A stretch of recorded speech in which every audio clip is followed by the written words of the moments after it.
I found her secret phone, packed with over a year of messages to her tennis instructor. After nearly 3 decades of marriage, I didn't confront her. I didn't explode. I just disappeared. No goodbye, no note, just gone. For months, I built a new life somewhere she couldn't reach me. Then one day, an envelope showed up with her handwriting on it. She had tracked me down. And now I had a decision to make. My name is Daniel Carter. I'm in his early 50s. Until last year, I worked as a financial consultant with Henderson and Blake in a major Midwestern city. We help wealthy clients grow their money, navigate tax laws, and plan for retirement. For over 2 decades, I built my career on spotting disasters before they happened. Funny how that works, right? I couldn't see the one forming in my own home. Laura and I got married young, both 23, full of plans and optimism. 2 years later, our daughter Emma was born.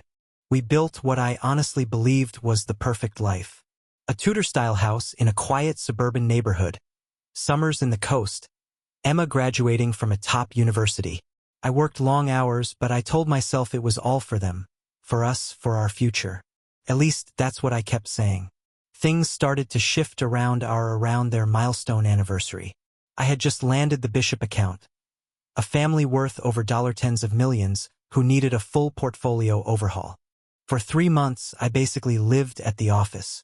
When I missed Emma's 27th birthday dinner because of a last-minute client emergency, Laura didn't get angry.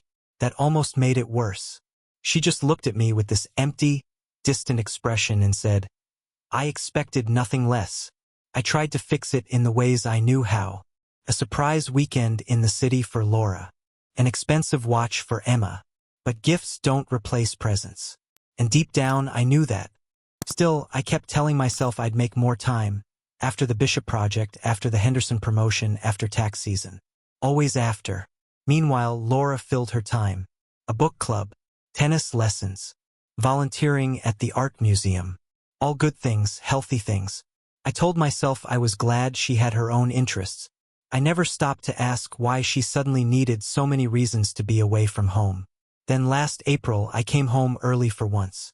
I had just closed a major deal and wanted to surprise her with reservations at a high-end restaurant, that 3-star Michelin place she'd been talking about for years. The house was quiet, but her car was in the garage. I called out her name. Nothing. I checked the backyard, then went upstairs to our bedroom. Her closet door was slightly open. Inside, on the shelf where she kept her winter scarves, I saw a phone I didn't recognize. It wasn't locked.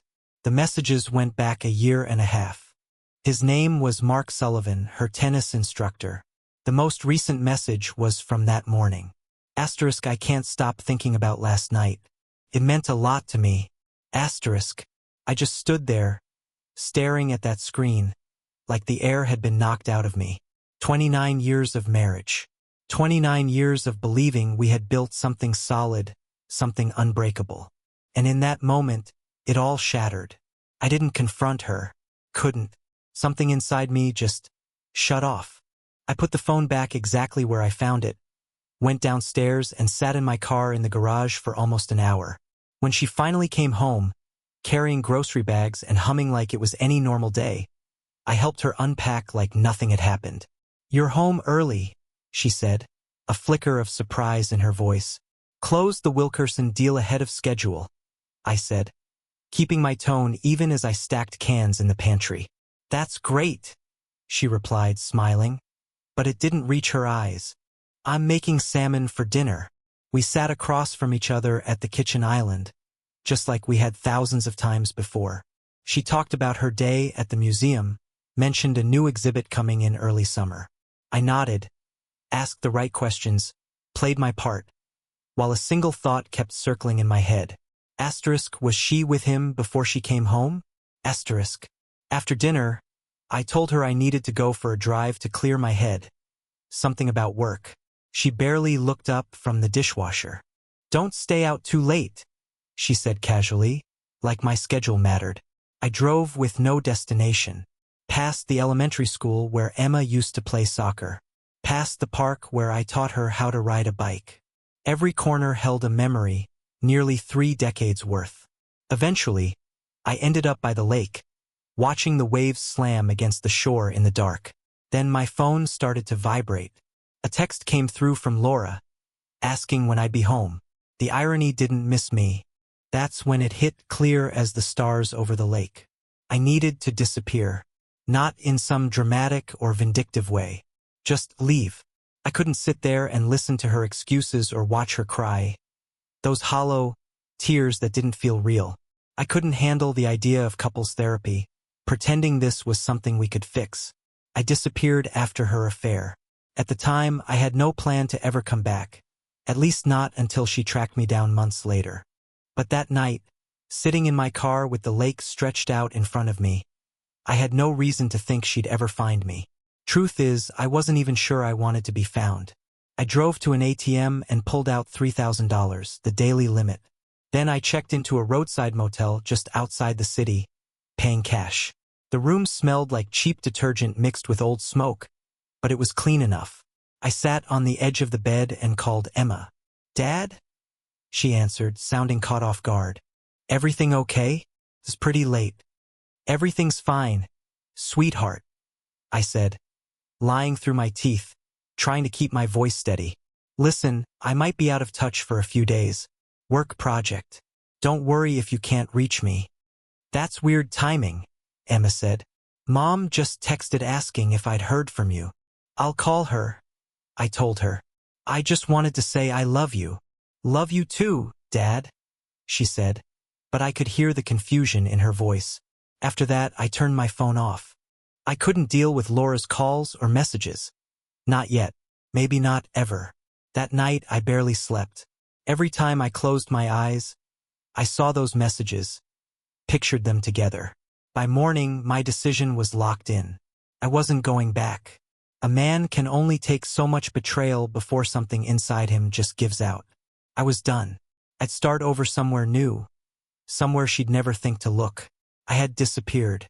And at that point, I meant to keep it that way. By morning, I had a plan. I needed a new identity, not officially, but in a practical sense. Somewhere off the map. Somewhere Laura wouldn't find me. I drove back into a major Midwestern city, parked in a public garage downtown, and walked to my bank. I withdrew a few $1,000s from our joint account, then closed my personal account and moved the funds into a new one at a different bank. After that, I went to our safe deposit box and took everything I might need. My passport, birth certificate, and the gold coins my father had left me.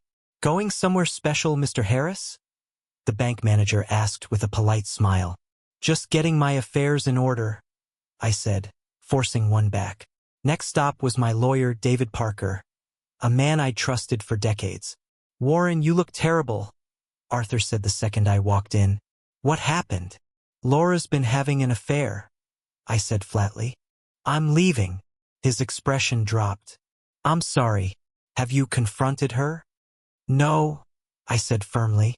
"And I'm not going to. I need your help, Arthur. Complete discretion." I laid out my plan to disappear for a while. He listened without interrupting, then gave a slow, understanding nod. "I'll handle things here," he said. "But Warren, your daughter. I'll contact Emma when I'm settled."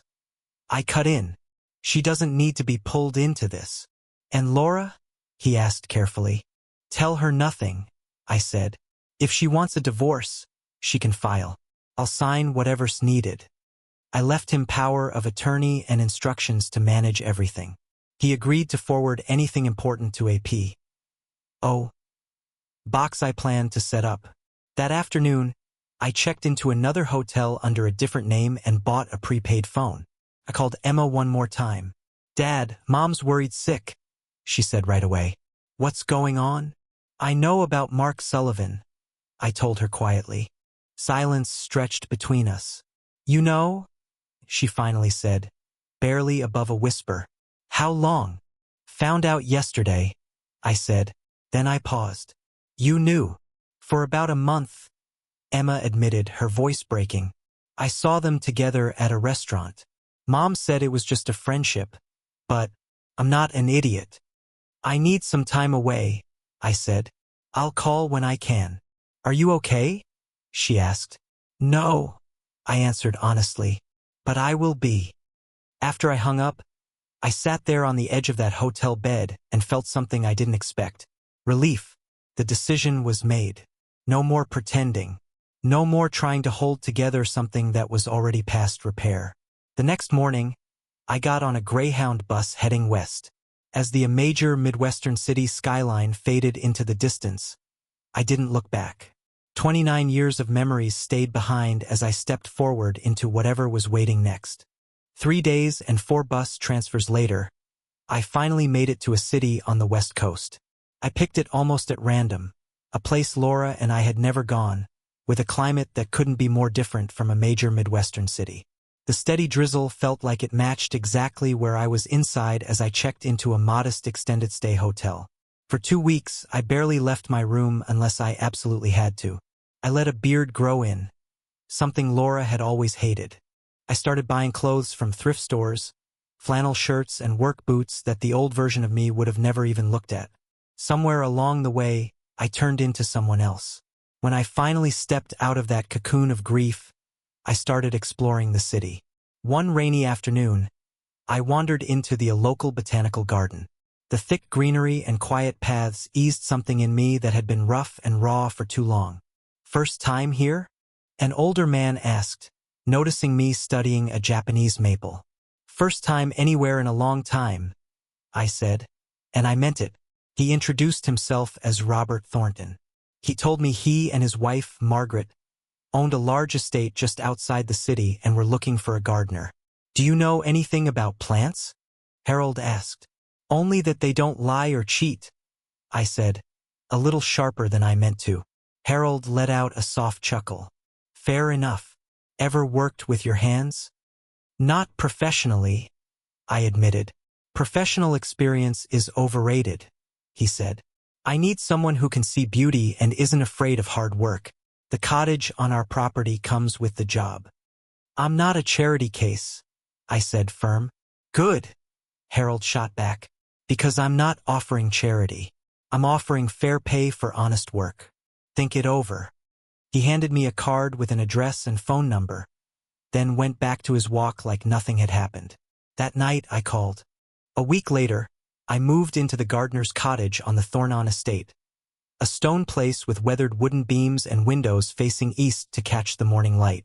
Out there, my financial expertise meant absolutely nothing. But as I learned to prune roses and care for seedlings, I found a different kind of satisfaction. Something real. Something immediate. No clients. No deadlines. No betrayal. Just soil, growth, and weather. For the first time in months, I slept without dreams. 6 months slipped by in the steady rhythm of the seasons. Summer gave way to fall, painting the Thornon estate in deep reds and golds. I started to understand the language of plants, which ones thrived in shade, which needed constant care, which could survive being ignored. Sometimes, I saw pieces of human relationships in all of that. I tried not to think too hard about it. Harold and Margaret turned into unexpected friends. They gave me space but still invited me to the occasional dinner, where conversation flowed easily, about everything except my past. They never pushed, and I appreciated that more than I could ever say. One crisp October morning, I drove into town to pick up supplies. The local post office had become part of my routine. Arthur forwarded anything important to my P.O. box there. Most days it was just financial statements or small updates from the life I'd left behind. But that day there was something different. A thick, cream-colored envelope sat there among the usual mail. My name was written in Laura's unmistakable handwriting. No return address. I stared at it long enough for the clerk to finally ask if I was okay. "Yeah, I'm fine," I muttered, slipping it into my jacket without opening it. I went through the rest of my errands on autopilot, the envelope pressing against my chest like it was burning straight through me. Back at the cottage, I set it on the kitchen table and went straight to the garden. I hacked back the roses harder than I needed to, like I could cut the thoughts out of my head the same way. By the time the sun went down, I was worn out, but steadier. I took a shower, made a simple dinner, and poured myself a glass of whiskey. Only then did I finally open the envelope. Inside was a 10-page letter, all in Laura's handwriting. The first line hit me like a punch. I found you, Warren. After months of searching, she'd hired a private investigator who tracked me down through my new bank account. She wrote about how shocked she was when I disappeared, how confused she felt when Arthur refused to tell her where I'd gone, and then how it finally clicked, that I must have found out about her affair with Mark Sullivan. What you don't know, she wrote, is that it ended months ago. It was never real, just a weak, empty attempt to feel something again. I took a long swallow of whiskey, my hands steady even though everything inside me was churning. She wrote about how Emma had finally confronted her, how her daughter refused to speak to her for weeks, how her friends slowly stopped inviting her anywhere, how that big house had turned into a mausoleum of the life she used to have. The last paragraph hit the hardest. I don't expect forgiveness, Warren. I don't even expect you to respond. But I need to see you one last time, to say goodbye the right way, to tell you all this face to face. I'll be at the downtown hotel in Portland next Tuesday, room 412. If you don't come, I'll understand, and you'll never hear from me again. I carefully folded the letter and slid it back into the envelope. Then I stepped outside and stood under the stars, pulling in slow breaths of the cold night air. She had found me. After all these months of silence, after everything I'd done to rebuild something steady, Laura had tracked me down. The question wasn't whether I'd go. It was what kind of man I'd be when I stood in front of her again. I didn't tell Harold or Margaret about the letter, but Margaret, with that sharp, almost unsettling intuition of hers, knew something had shifted. The hydrangeas look neglected, she said casually as we walked through the garden. And so do you. Just distracted, I admitted. Distraction is the mind's way of working through what the heart isn't ready to face, she said gently. When I didn't answer, she added, whatever it is, Warren, strength isn't about never falling. It's about how you get back up. I nodded, grateful, but couldn't get past the tightness in my throat to say anything back. The weekend passed in a blur. Garden work on the outside, a constant argument in my head underneath. By Tuesday morning, I'd made my decision. I told Harold I needed the day off for something personal. Take all the time you need, he said, gripping my shoulder. The garden will still be here.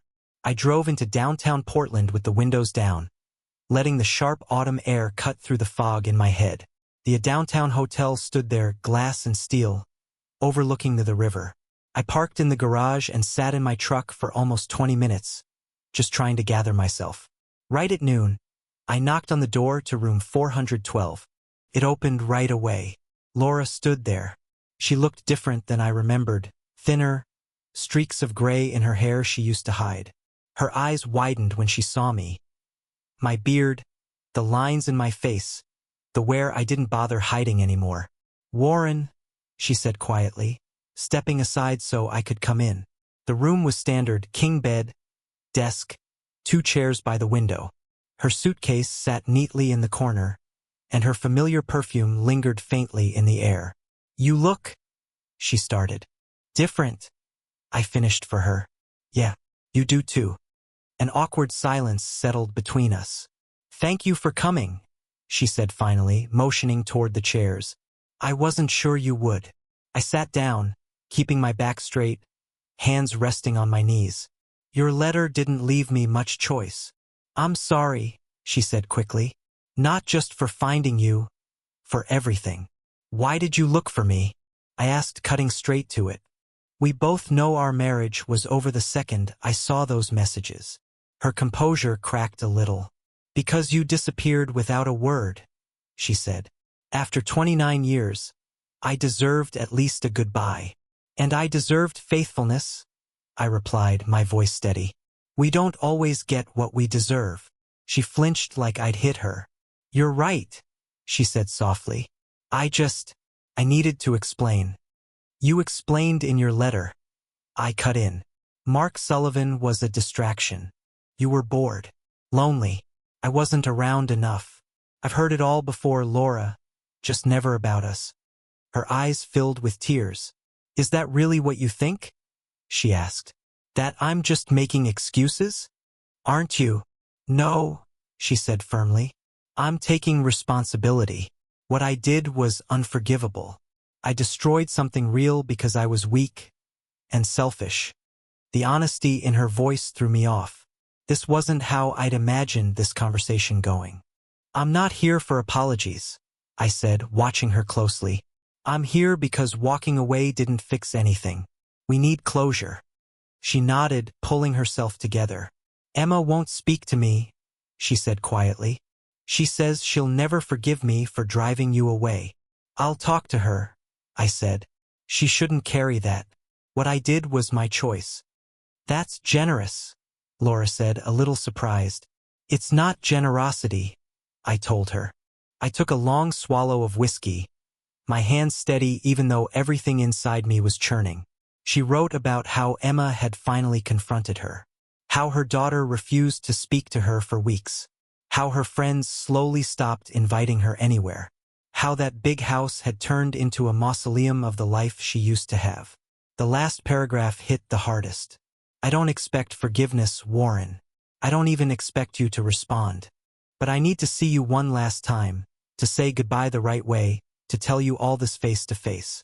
I'll be at the downtown hotel in Portland next Tuesday, room 412. If you don't come, I'll understand, and you'll never hear from me again. I carefully folded the letter and slid it back into the envelope. Then I stepped outside and stood under the stars, pulling in slow breaths of the cold night air. She had found me.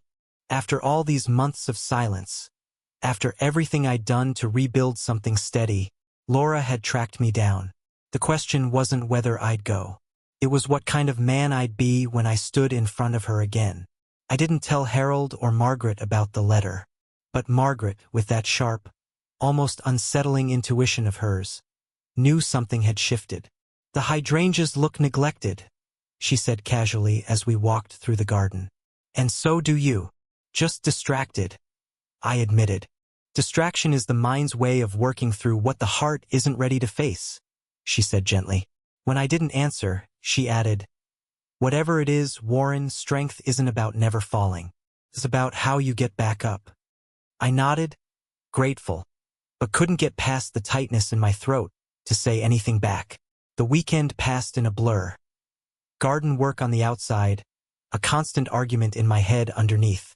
By Tuesday morning, I'd made my decision. I told Harold I needed the day off for something personal. Take all the time you need, he said, gripping my shoulder. The garden will still be here. I drove into downtown Portland with the windows down, letting the sharp autumn air cut through the fog in my head. The downtown hotel stood there, glass and steel, overlooking the river. I parked in the garage and sat in my truck for almost 20 minutes, just trying to gather myself. Right at noon, I knocked on the door to room 412. It opened right away. Laura stood there. She looked different than I remembered, thinner, streaks of gray in her hair she used to hide. Her eyes widened when she saw me. My beard, the lines in my face, the where I didn't bother hiding anymore. Warren, she said quietly, stepping aside so I could come in. The room was standard, king bed, desk, 2 chairs by the window. Her suitcase sat neatly in the corner, and her familiar perfume lingered faintly in the air. You look, she started. Different, I finished for her.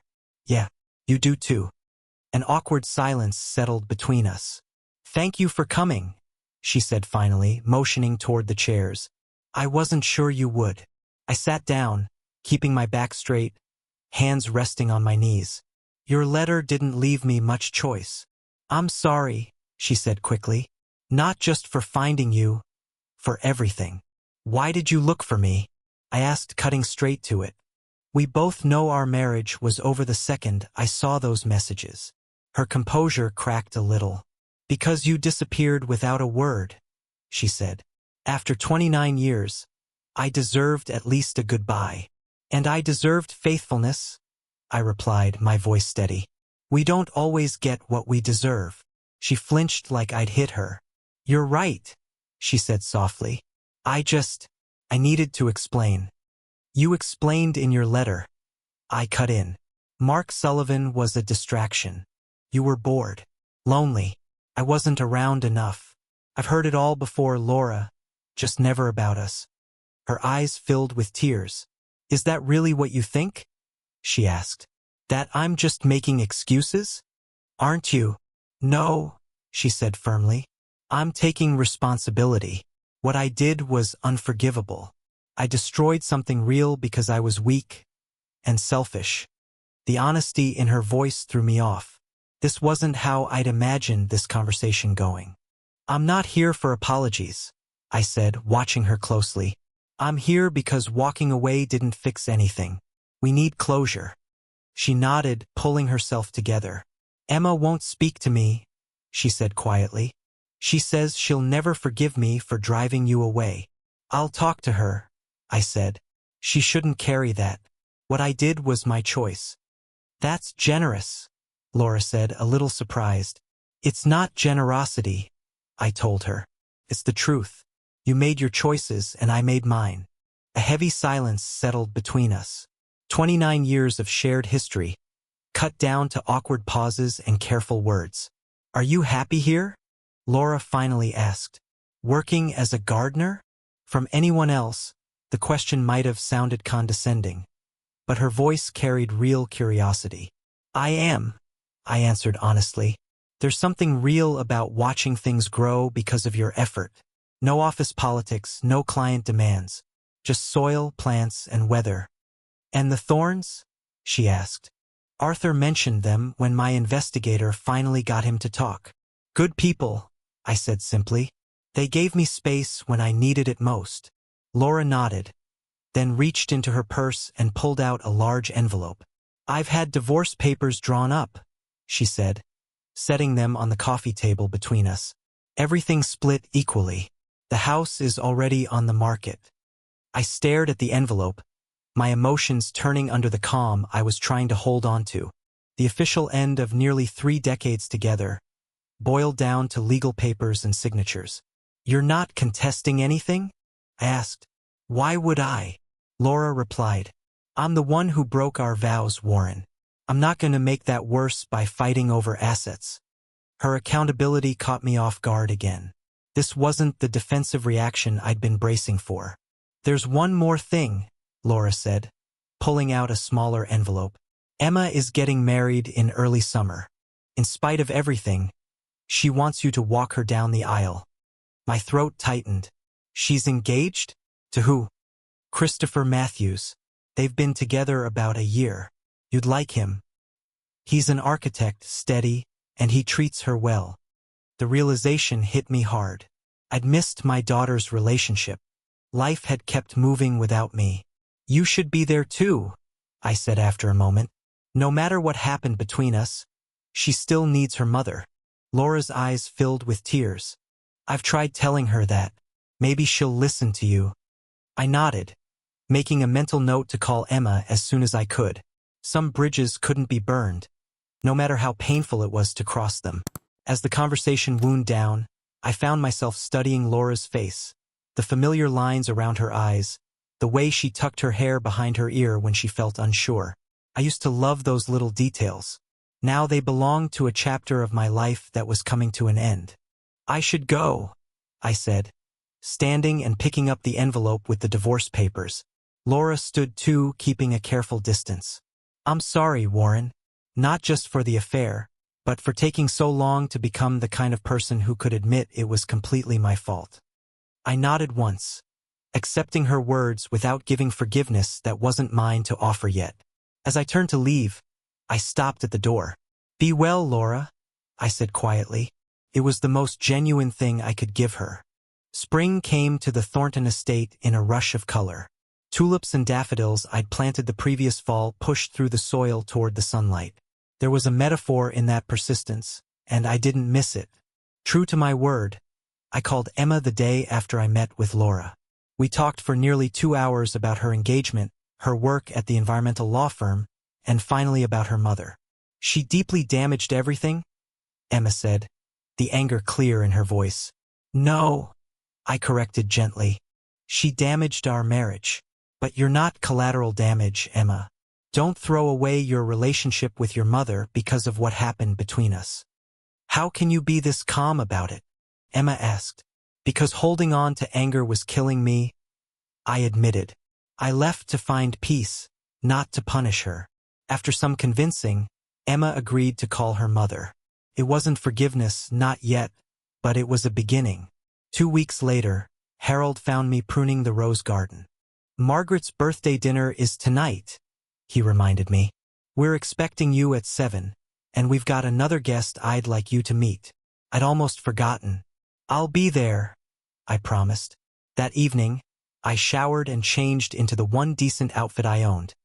Khakis and a blue button-down shirt Laura had bought me years ago. The irony wasn't lost on me as I walked up to the main house with a bottle of Margaret's favorite wine in my hand.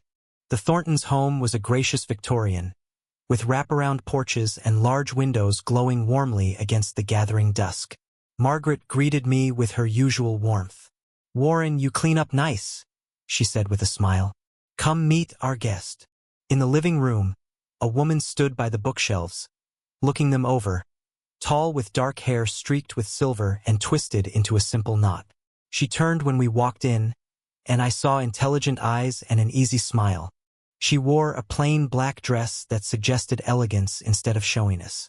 "Warren, this is Grace Winters," Margaret said. "My niece from another West Coast city. Grace, this is Daniel Carter, the miracle worker who saved my gardens." "Pleased to meet you," Grace said, holding out her hand. Her handshake was firm, and her eyes met mine straight on. "Likewise," I said, suddenly feeling more self-conscious than I expected. Over dinner, I found out Grace was a retired judge who now taught law at the local university. She had never married, choosing career over family, and she spoke about it without apology or regret. Her dry humor and direct way of talking pulled me in despite my hesitation. After dessert, Harold suggested brandy on the porch. Margaret excused herself, saying she was tired. Then Harold suddenly remembered a phone call he needed to make, leaving Grace and me alone with our snifters. "They're not exactly subtle," Grace said, amused. "No," I said. "Margaret's been hinting for months that I need more company than plants." "And do you?" Grace asked straight as ever. I thought about it honestly. "I'm not sure. My divorce isn't even final yet." "I'm not proposing, Warren," Grace said with a smile that reached her eyes. "Just conversation under the stars. We can start there." Her honesty caught a laugh out of me, the first real one I'd had in longer than I could remember. Over the next few months, Grace and I built a friendship that moved forward with careful slowness. We met for coffee, then dinner, then long walks through the gardens I cared for. She never pushed for more than I was ready to give, and I appreciated that patience. The divorce became final in April. Laura and I signed the last papers in Arthur's office, the whole thing quiet and civil. As we walked out, she touched my arm for a moment. "I saw Emma last week," Laura said. "She's given me another chance." "I'm glad," I said, and I meant it. "She needs her mother." "She needs you too," Laura said. "We all did. I just realized it too late." I nodded, hearing her without opening old wounds again. "Take care, Laura." "You too, Warren," she said softly before walking to her car. I stood on the sidewalk and watched her drive away, feeling a strange kind of lightness. The anger that had once eaten at me had faded into something softer. Not forgiveness exactly, but acceptance. We had both made choices that brought us here, and now we could move on separately. That evening, I asked Grace to dinner at the cottage. It was the first time I had invited her into my private space, and neither of us missed what that meant. "You seem different today," Grace said as we sat on the porch after dinner, watching the sunset wash the gardens in gold. "The divorce is final," I told her. "That chapter's officially closed." Grace nodded, thoughtful. "How does it feel?" "Like setting down a heavy weight I've been carrying," I admitted. "Not completely comfortable yet. My muscles are still tight from holding it so long, but it's a relief." "Poetic, for a gardener," Grace said with a faint smile. "Plants teach you about cycles," I said. "Endings and beginnings, death and renewal." Grace's hand found mine in the deepening dusk. Her palm was warm and a little rough, the hand of someone who had done real work despite her professional life. "I'm not looking to replace what you lost," she said plainly. "That wouldn't be fair to either of us." "I know," I said. "That's what I respect about you. You're not trying to take someone else's place. You're making your own." The kiss that came after was gentle, careful, asking without demanding. When we pulled back, Grace held my gaze with that same steady directness. "I don't need promises," she said. "Just honesty. Whatever happens between us.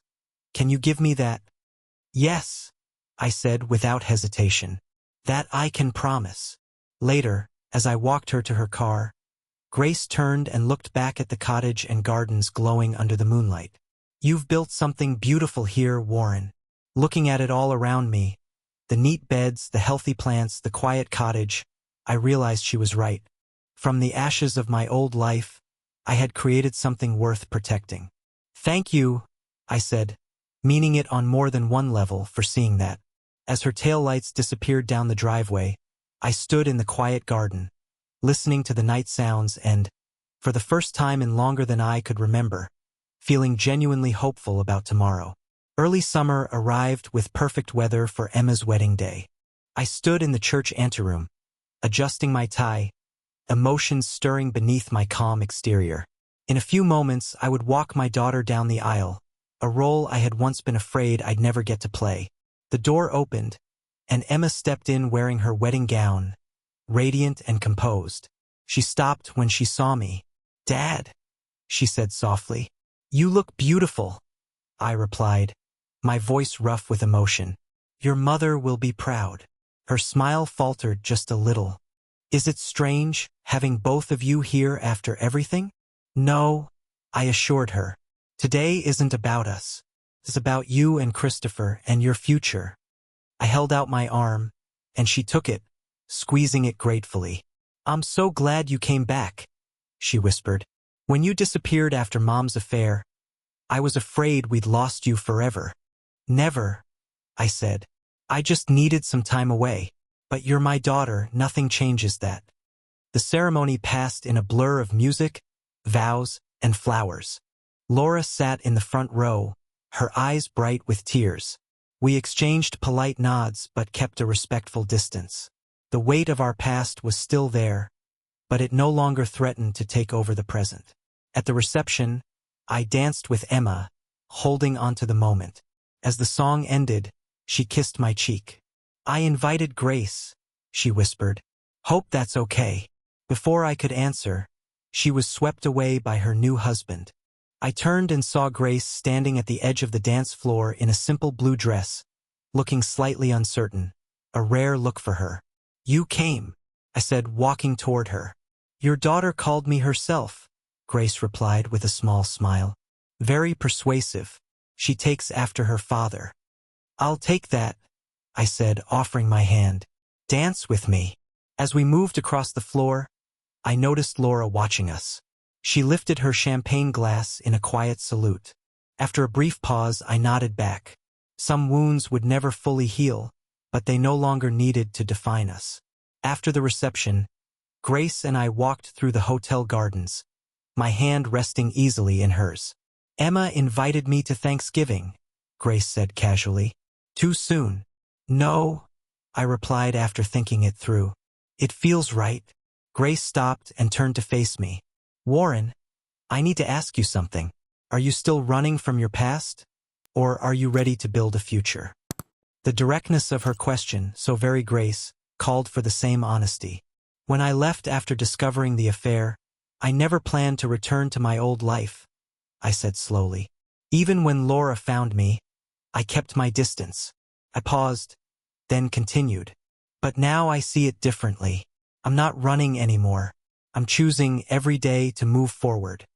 Grace's smile made every difficult step feel worth it. "That's all I needed to hear," she said. Later that night, watching Emma and Christopher drive away through a shower of rice and well wishes, I felt a deep sense of completion. The man who had left a major Midwestern city in pain and betrayal wasn't the same man standing here now. I had lost a lot, but I had gained something just as important. The understanding that broken things, whether gardens or hearts, can be rebuilt with patience, care, and the courage to begin again.